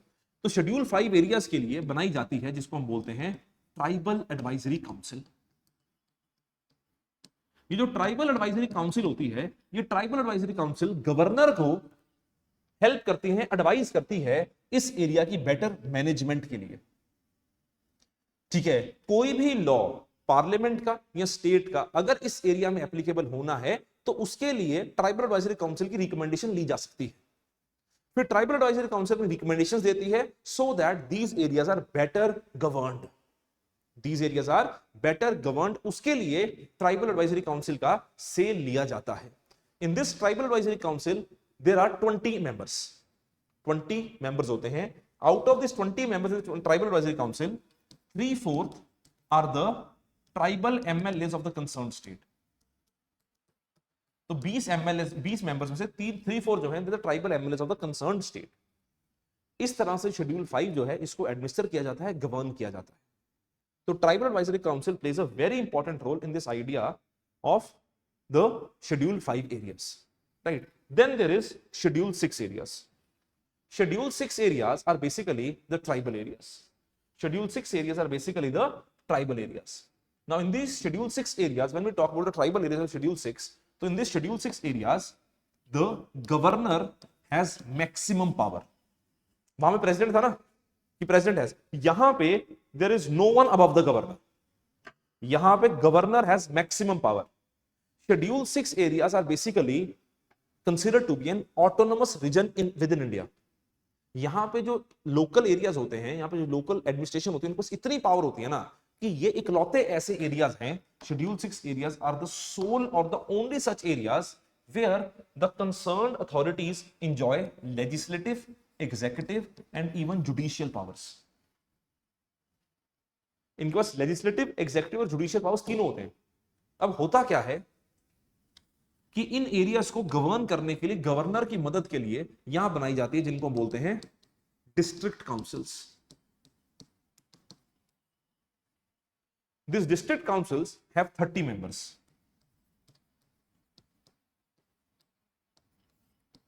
26 are elected by the people of that area and 4 are nominated by the governor. 4 are nominated by the governor. ये डिस्ट्रिक्ट काउंसिल इन एरियाज को रूल करती है, इन एरियाज के लिए रूल्स बनाती है।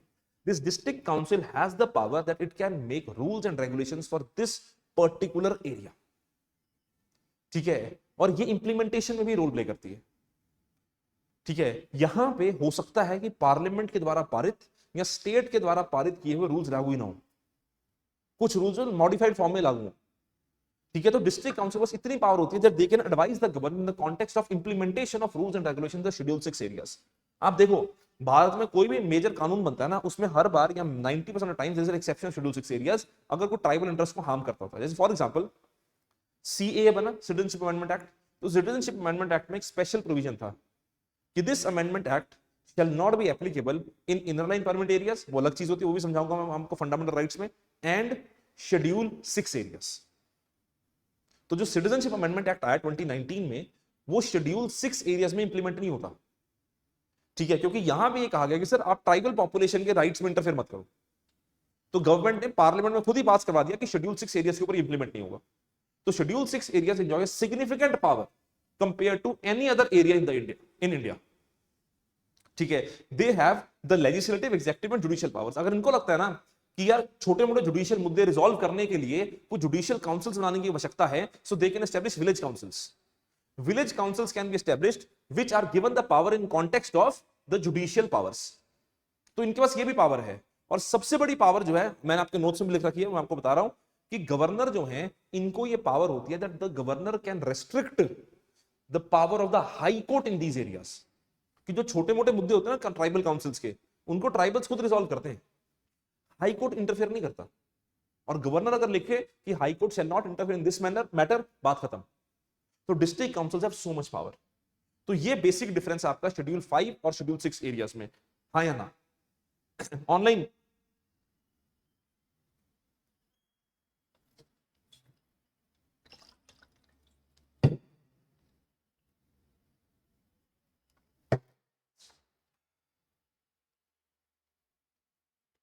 ठीक है जी। तो ये आपका होगा शेड्यूल 5 और ये शेड्यूल 6, ये सब आपके नोट्स में लिख के डाला हुआ है। शेड्यूल 7, शेड्यूल 7 जो है that is division of lists. Schedule 7 is a division of lists. Division of list का मतलब होता है कि कौन सी पावर किसको है। सो union, state and concurrent list, ये 3 लिस्ट्स हैं। Union lists have 98 subjects, state list has 59 subjects and concurrent list has 52 subjects. बस इतना ही है, आपने याद रखना है कि 98, 59, 52। ओरिजिनली कितने थे बता सकता है कोई मेरे को? ओरिजिनली कितने सब्जेक्ट थे यूनियन लिस्ट और स्टेट लिस्ट में? Online, offline, anyone?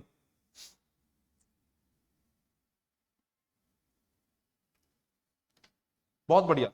Originally originally in union list, originally in union list there were, originally बेटा ओरिजिनली, अब पहले नहीं, originally there were 97 subjects in union list, 97 subjects in union list, 66 in state list and 47 in concurrent list. ठीक है, ये आपके notes में नहीं लिखा हुआ तो आप ये डाल लेना अपने नोट्स में कि ओरिजिनली यूनियन लिस्ट में 97 सब्जेक्ट्स थे, स्टेट लिस्ट में ओरिजिनली 67 सब्जेक्ट्स थे और कंकरेंट लिस्ट में ओरिजिनली 47 सब्जेक्ट्स थे। आज के समय के ऊपर यूनियन लिस्ट में है 98, स्टेट में है 59 और कंकरेंट में है 52, कंकरेंट में है 52।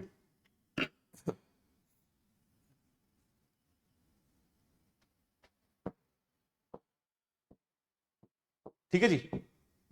फिर आता है schedule 8। Schedule 8 basically is considered to be of languages, official languages. Schedule 8 is for official languages. तो अगर हम ऑफिशियल लैंग्वेजेस की बात करें तो ओरिजिनली 14 ऑफिशियल लैंग्वेजेस थी, आज के समय के ऊपर 22 है। जब संविधान बनाया गया था 14 थी, आज के समय में 22 है। और वो 22 ऐड कैसे हुई? 21st अमेंडमेंट एक्ट में सिंधी डाली गई, 71st amendment act Konkani, Manipuri and Nepali, 92nd amendment act बची हुई भाषाएं डाली गई, बोडो, डोंगरी, मैथिली, संथाली। ठीक है, तो ये 3 मेजर अमेंडमेंट्स एक्ट हैं जिसमें 14 से 22 भाषाएं कर दी गई। 96th अमेंडमेंट एक्ट में क्या किया गया? 96th अमेंडमेंट एक्ट में जो ऑलरेडी एग्जिस्टिंग भाषा थी उड़िया, उसका नाम बदल के उड़िया कर दिया गया। ठीक है, देखो ना, अगर आपको पता होगा पहले इंडिया में जो ओडिशा स्टेट है उसको ओडिशा कहते थे। ठीक है, वो ब्रिटिशर्स का नाम दिया हुआ था क्योंकि ब्रिटिशर्स बोल नहीं पाते थे ठीक से। ठीक है, असली में उसको उड़ीसा बोलते हैं, तो उड़िया भाषा है। ठीक है, तो वो ओरिया लिखा हुआ था ब्रिटिशर्स के नाम पे, जैसे ब्रिटिशर्स ORIY, उसका नाम कर दिया गया ओरिजिनल टेक्स्ट के अनुसार उड़िया। तो भाषा पहले भी थी, वो फिर भी रखी, बस नाम चेंज किया।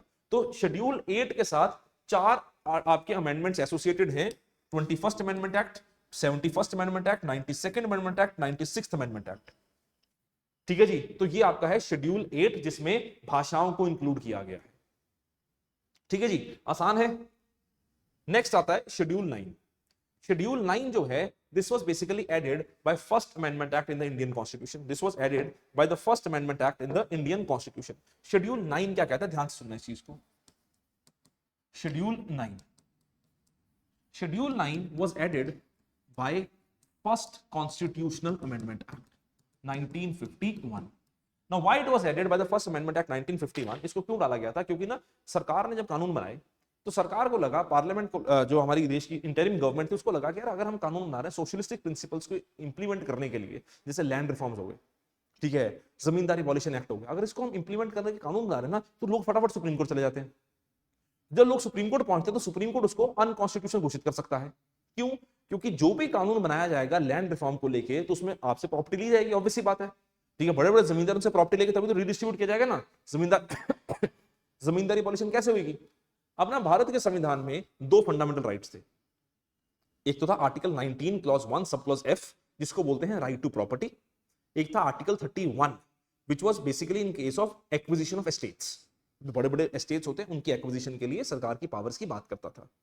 अब जो भी सरकार लैंड रिफॉर्म्स के लिए कानून बनाएगी या जमींदारी एबॉलिशन एक्ट के लिए कानून बनाती थी, वो इन दोनों लॉज के या फंडामेंटल राइट्स के वायलेटिव हो सकते हैं। अब भारत के संविधान में एक और आर्टिकल है जिसको हम बोलते हैं आर्टिकल 13। आर्टिकल 13 क्लॉज 2 साफ सफाचट भाषा में यह लिखता है कि any law which violates the fundamental right shall be unconstitutional to the extent it violates the fundamental rights. कि कोई भी लॉ भारत में दिए हुए संविधान में दिए हुए मौलिक अधिकारों के अगेंस्ट नहीं हो सकता, कोई भी लॉ फंडामेंटल राइट को वायलेट नहीं कर सकता। ठीक है, अब अगर सरकार ये लॉ बनाएगी लैंड रिफॉर्म्स के लिए, जमींदारी एबॉलिशन के लिए, तो हो सकता है ये फंडामेंटल राइट्स को वायलेट करे। तो उसके लिए क्या करना है? उसके लिए डाला गया शेड्यूल 9। शेड्यूल 9 ने क्या करा? शेड्यूल 9 में ये लिख दिया गया कि कोई भी लॉ अगर शेड्यूल 9 में डाल दिया जाता है, if any law is added into schedule 9, so this schedule 9 shall act as an iron curtain or an iron basket। मतलब क्या है कि ये शेड्यूल 9 में डाला हुआ लॉ, इसके ऊपर there is no judicial review. ठीक है, तो साथ ही ये लिख दिया गया parliament can add any law to schedule 9। अब ये दिक्कत होनी शुरू हो गई, क्योंकि हुआ क्या कि पार्लियामेंट डालने शुरू करे, फिर स्टेट्स ने डालने शुरू कर दिए। स्टेट्स क्या करती थी, लॉ पास करवाती थी, पार्लियामेंट को भेजती थी कि सर ये भी डाल दो शेड्यूल 9 में, पार्लियामेंट वो शेड्यूल 9 में डाल देती थी। तो हो ही क्या जा रहा था कि आइडियली शेड्यूल 9 की लिस्ट लंबी होती जा रही थी। जुडिशरी क्या कर रही है, जब चेक ही नहीं कर सकते आप, ठीक है ना। तो इस चीज को ठीक करने के लिए सुप्रीम कोर्ट के सामने केस आया, जिस केस का नाम था केशवानंद भारती केस। ठीक है, केशवानंद भारती केस 1973 का केस है, जो भारत के कॉन्स्टिट्यूशन हिस्ट्री का सबसे इंपॉर्टेंट और सबसे बड़ा केस है। केशवानंद भारती केस 1973। इस केशवानंद भारती केस 1973 में सुप्रीम कोर्ट ने यह कह दिया कि सर आप चेक कर सकते हो उसको।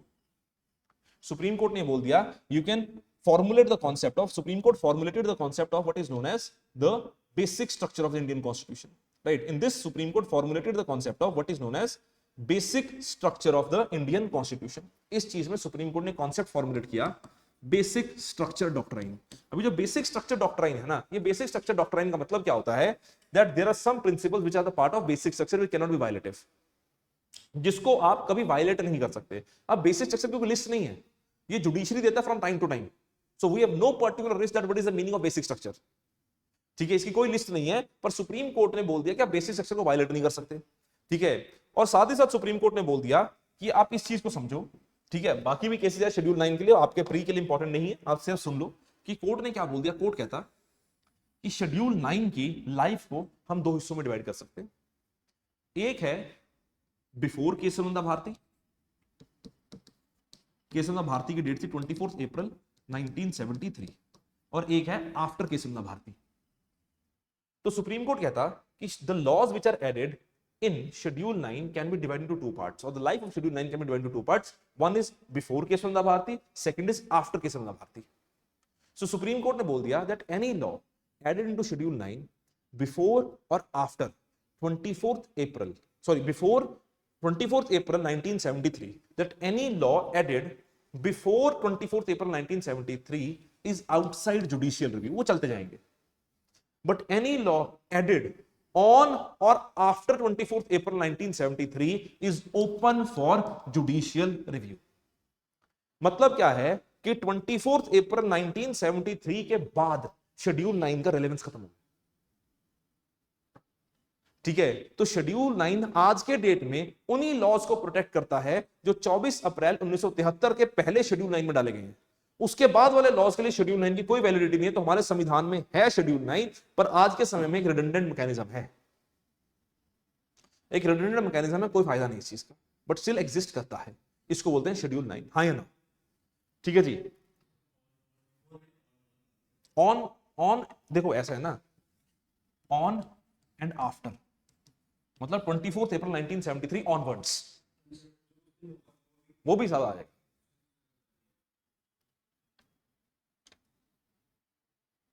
ऑन और बिफोर 24th अप्रैल नहीं, उसको ऑन एंड आफ्टर चेंज कर लेना उसको। ठीक है जी। Next is schedule 10। ये ऐसा शेड्यूल है, शेड्यूल 10, जो आपने सबने सुना होगा और ये हर वक्त न्यूज में रहता है, जिसको बोलते हैं एंटी डिफेक्शन। जब तक राजनीति रहेगी तब तक ये रहेगा, क्योंकि नेता तो बदलते रहेंगे। ठीक है ना, कि कभी इस पॉलिटिकल पार्टी में, कभी किसी पॉलिटिकल पार्टी में, वो तो जाते रहेंगे, उनका कौन सा कोई धर्म ईमान है। ठीक है, तो एंटी डिफेक्शन लॉ जो है, this was basically added by 52nd amendment act 1985। अभी जो एंटी डिफेक्शन लॉ है, इस एंटी डिफेक्शन लॉ में आप तीन चीजों की बात करो। इसमें ये कहता है that MPs and MLAs can be disqualified if. अब सबसे पहली बात इस चीज को समझो कि इन्होंने एमपीज और एमएलएस को तीन कैटेगरीज में डिवाइड किया। It divided MPs and MLAs into three categories. The first category into which an MP and MLA was divided is known as elected category. The second category into which MP and MLA were divided was independent elected criteria. And third is nominated. तो तीन categories में MPs और MLAs को divide किया गया, elected, independent elected and nominated. Elected MPs can be disqualified on two grounds.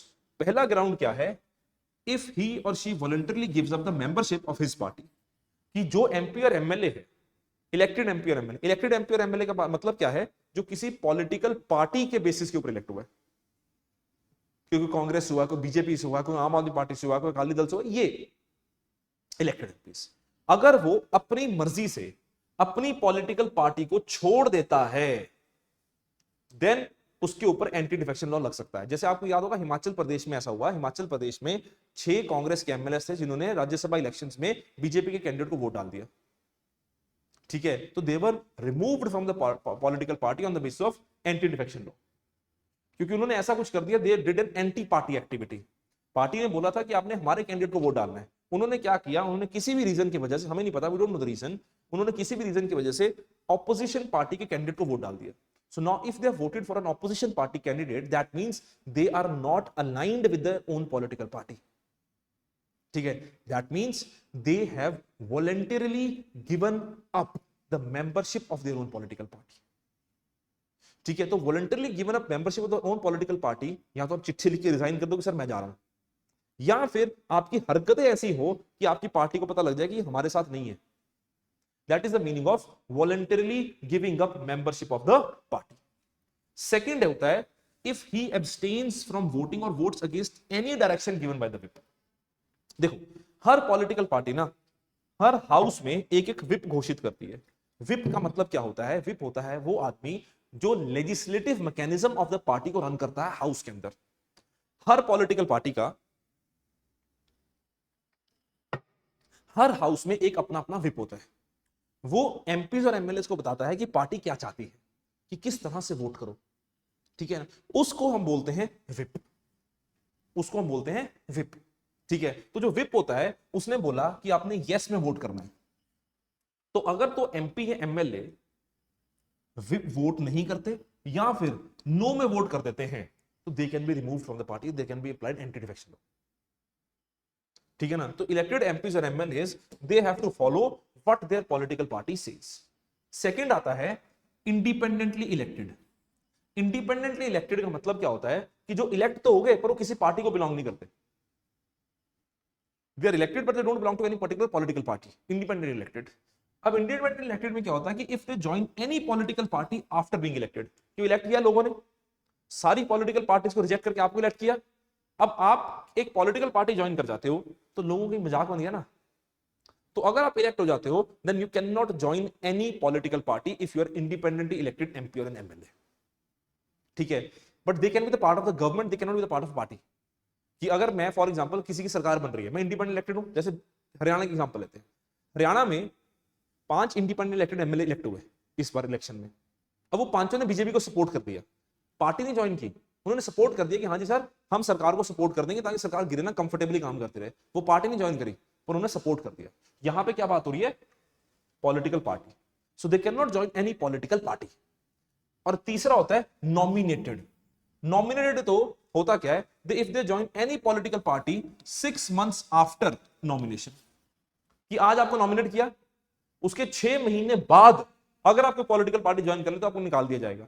पहले 6 महीने में कुछ भी करो, ठीक है, इस चीज का कोई सेंस नहीं बनता पर फिर भी डाला हुआ, या तो आप पहले दिन से रोको, ठीक है ना। इसमें बोल देते हैं कि आप पहले 6 महीने में कुछ भी करो। और हमारे देश में बहुत बार होता है कि कोई एमपी या एमएलए को एमपी को इंडिपेंडेंट नॉमिनेट किया जाता है एमपी को, और वो शाम को पॉलिटिकल पार्टी ज्वाइन कर जाता है, कुछ नहीं होता। क्यों? पहले 6 महीने में कुछ कर लो, 6 महीने के बाद मत करना, ठीक है। इस चीज का कोई सेंस नहीं बनता पर फिर भी जो है वो चल रहा है। तो इन 3 बेसिस के ऊपर आप इंपैक्ट कर सकते हो। अब आते हैं एंटी डिफेक्शन लॉ के एक्सेप्शंस को। तो जब हम एक्सेप्शंस और procedure of anti defection law की बात करते हैं, इस चीज को समझना कि इसमें 2 एक्सेप्शंस हैं। There are 2 exceptions in the case of anti-defection law. So there are 2 exceptions in the case of anti-defection law. One exception in the case of anti-defection law is the office of presiding officer. That means speaker लोग speaker, चाहे फिर वो state assembly के हो चाहे फिर वो लोकसभा के हो, कि अगर कोई आदमी स्पीकर इलेक्ट हो जाता है and if that individual to fulfill his or her responsibility leaves the political party, voluntarily gives up the membership of the political party, then they cannot be disqualified. क्यों? क्योंकि ये सोचा जाएगा कि उसने अपनी पोजीशन को ज्यादा इंपॉर्टेंस दी ताकि वो नॉन पॉलिटिकल रह पाए, ठीक है। पर ये कंडीशन है कि वो अपनी पार्टी छोड़ के कोई और पार्टी ना ज्वाइन कर जाए, ठीक है ना। तो if an individual voluntarily gives up the membership of the political party because he is a presiding officer or because he is the speaker, then on that individual anti defection cannot be applied. Second is merger. Merger में कहा जाता है कि if 2/3 members merge with the other political party then they can not be disqualified. मैं example देता हूं आपको, 2-3 examples देता हूं, आप इससे समझ जाओगे।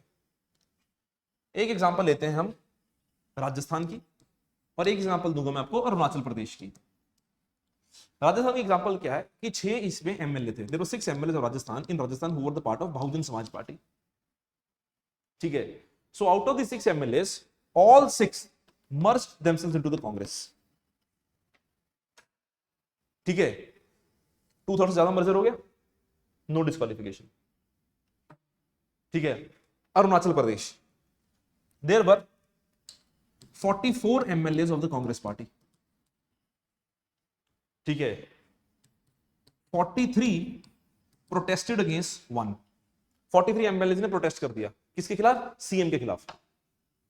ठीक है, अब कांग्रेस पार्टी ने सीएम बदल दिया, एक एमएलए की डेथ होगी, 43 बचे, 1 डाइड, 43 बचे। ठीक है, तो जो 43 एमएलए थे, इन्होंने कांग्रेस ने सीएम बदल दिया, उन्होंने न्यू सीएम अपॉइंट कर दिया।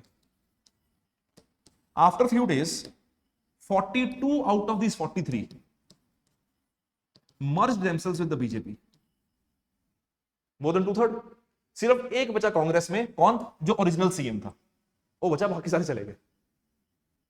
ठीक है, तो इसको हम बोलते हैं more than 2/3 merged, no disqualification. इसको बोलते हैं एंटी डिफेक्शन लॉ की एक्सेप्शन। बात समझ में मेरी? हाँ या ना?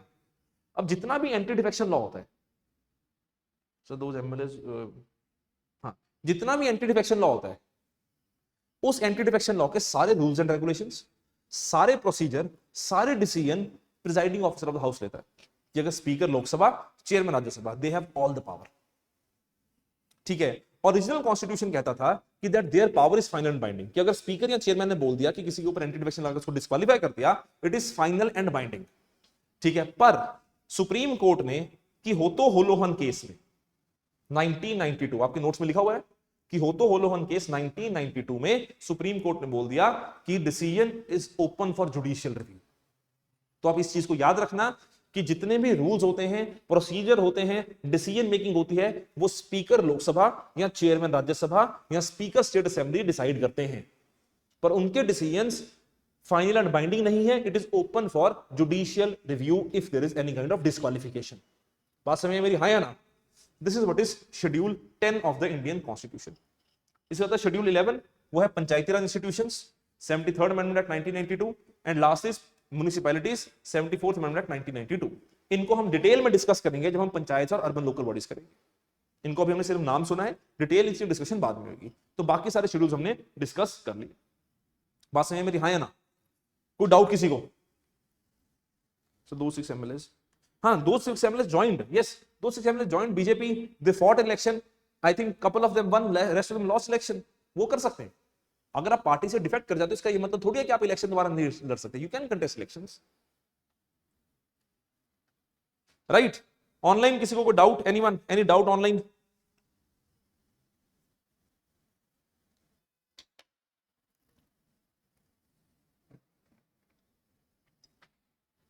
ठीक है जी, तो नोट्स आपको मिल गए होंगे, यू गॉट द नोट्स। ठीक है, बाकी आज वाले नोट्स भी मैं आपको कल की क्लास के नोट्स भी पहले अपलोड करा दूंगा, सो दैट इज इट। ठीक है जी, so I will see you tomorrow same time 2:15, right? Thank you.